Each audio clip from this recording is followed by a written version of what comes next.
It's another edition of Time About the Movies, and today we're taking a look at the movies of October 16th, 1992. We've got 4 movies to look at today, so let's jump on into it. Let's start off with the biggest new release of the weekend, and that was Tony Todd and Virginia Madsen in Candyman.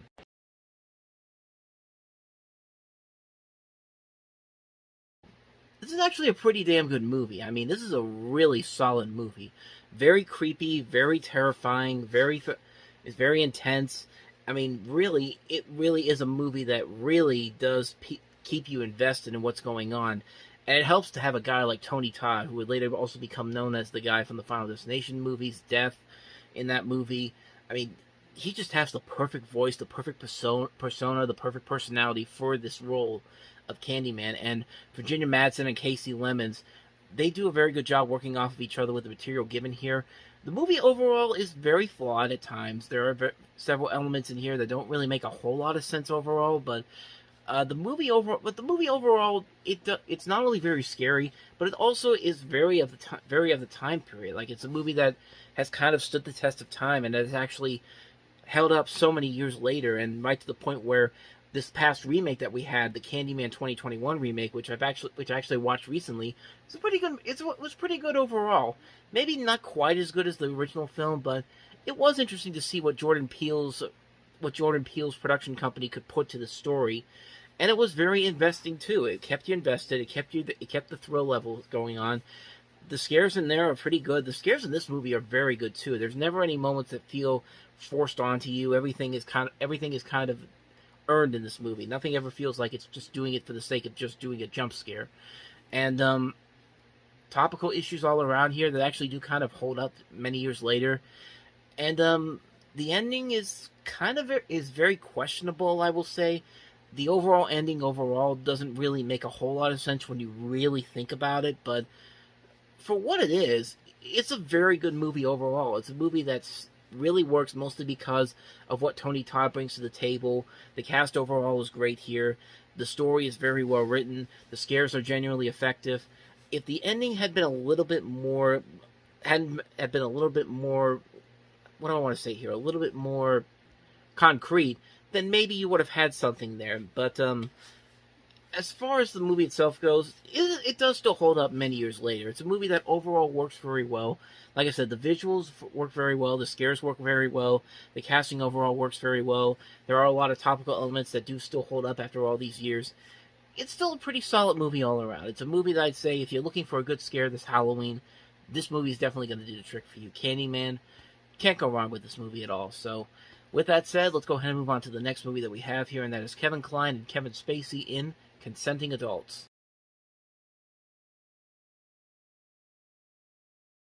I mean, this is a setup that we've seen done numerous times beforehand and done a whole lot better, but in this movie's case, not so much. This is a crime thriller directed by Alan J. Pakula, who also did Presumed Innocent a couple years ago, who later did The Pelican Brief the next year, and you've got great actors here. Kevin Kline, Mary Elizabeth Mastrantonio, Kevin Spacey, E.G. Marshall's in here, Forrest Whitaker. But as far as the movie itself goes, it's kind of what you expect it to be. You can kind of figure out what's going to happen, who's going to be the double-crosser, what the twist is going to be at the end. And there's just nothing really all that exciting about it on any level, shape, or form. I mean, everything you kind of think is going to happen here.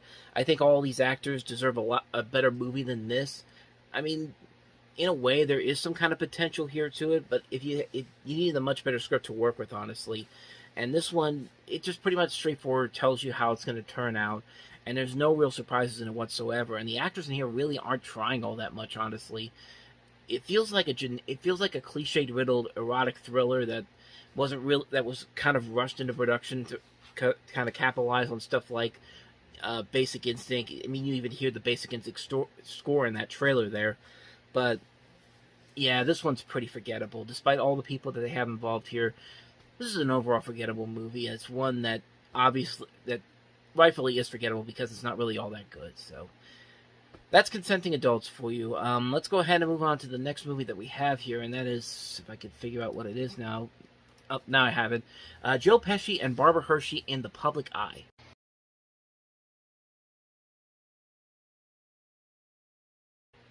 Here's a movie that I think has a lot more potential to it, and it probably would have it probably would have matched that potential if there was an idea of what kind of a movie this wanted to be, because it's hard to tell what kind of a movie they want to be here. Do they want to be more of a dramatic thriller? Do they want to be more of a comedic thriller?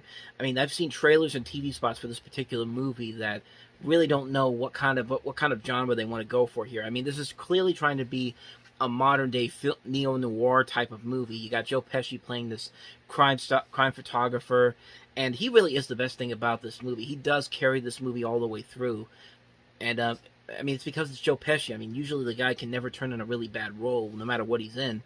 But yeah, for the most part here, the movie I think has the same kind of problems that something like Harlem Nights had a couple of years ago. They really don't know how to take a film noir style movie, a period piece film, and try to modernize it for a new generation. And also, like I said, they don't really have a right tone. This movie doesn't really have the right tone that I think they want to try to imply here. They don't really know if they want to be more of a comedy or a drama or in the middle here, but it feels like they're trying to go for one end or one specific one and not try to combine them both together here. It's not a bad movie at all. I've seen it a couple of times, and I mostly like it because of Joe Pesci's performance. Kind of feel like Barbara Hershey's kind of a little underused here in this movie, and overall, it's a movie that it's okay for what it is, but I feel like it could have been a whole lot better. This director, Howard Franklin, he'd made another movie that was kind of similar to this Quick Change, which was another movie that felt like a movie that had potential. There were some good elements to it, but it never really went the whole way to make a really good film all the way through.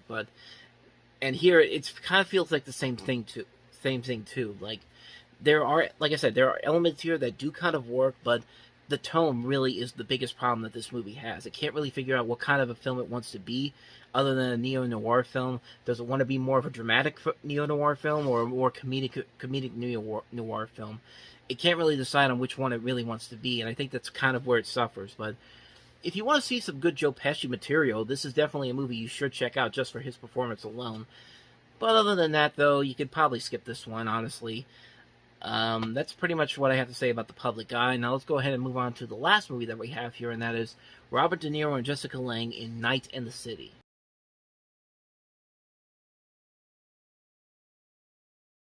Honestly, this kind of reminds me a lot of The Public Eye. Very much a lot of the same problems that I have with that movie. You could definitely kind of put into this movie as well.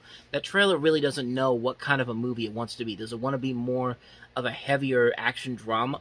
Is action crime drama a neo-noir crime drama, or does it want to be more of a serious crime drama? Like it can't really decide on which one it wants to be, and that's kind of one of the reasons why I didn't really find this movie all that entertaining. The director of this is Irwin Winkler, this was actually the second film he directed. First one was Guilty by Suspicion, which starred Robert De Niro as well, and the writer of this is Richard Price, who we talked about some of his work before. He wrote Sea of Love. He also wrote for the movie New York Stories. The first movie he ever wrote for was The Color of Money. He wrote the music video for Michael Jackson's Bad.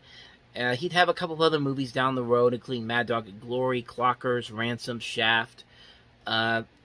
Just a number of things to his name. And this is a remake of a 1950s neo-noir film of the same name, based off the novel by Gerald Kush.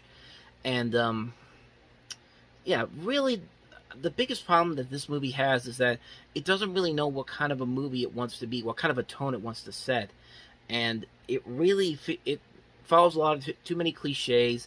Robert De Niro and Jessica Lange, these are two great actors and actresses, and they aren't really given a whole lot of material to work with here. Robert De Niro is kind of playing more of something on the lines of something like Rupert Pupkin from The King of Comedy, while Jessica Lange's just kind of like the typical damsel, a typical side female character in the movie.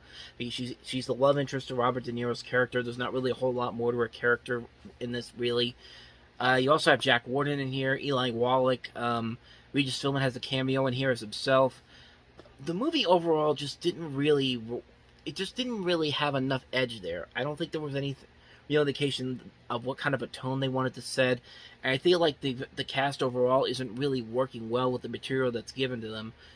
There could have been an interesting movie here, but honestly, it's one that I never even heard. I hadn't even heard of for the longest time until I looked it up, and after watching it, you can kind of see why. It's not that great of a movie overall. It is kind of formulaic. It's kind of cliched.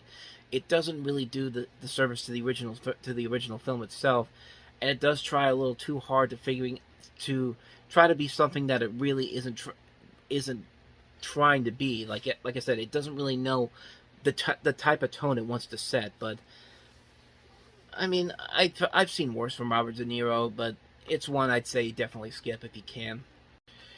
So on that note, we wrap up another edition of Time About the Movies. Next time we meet, we'll look at October 23rd.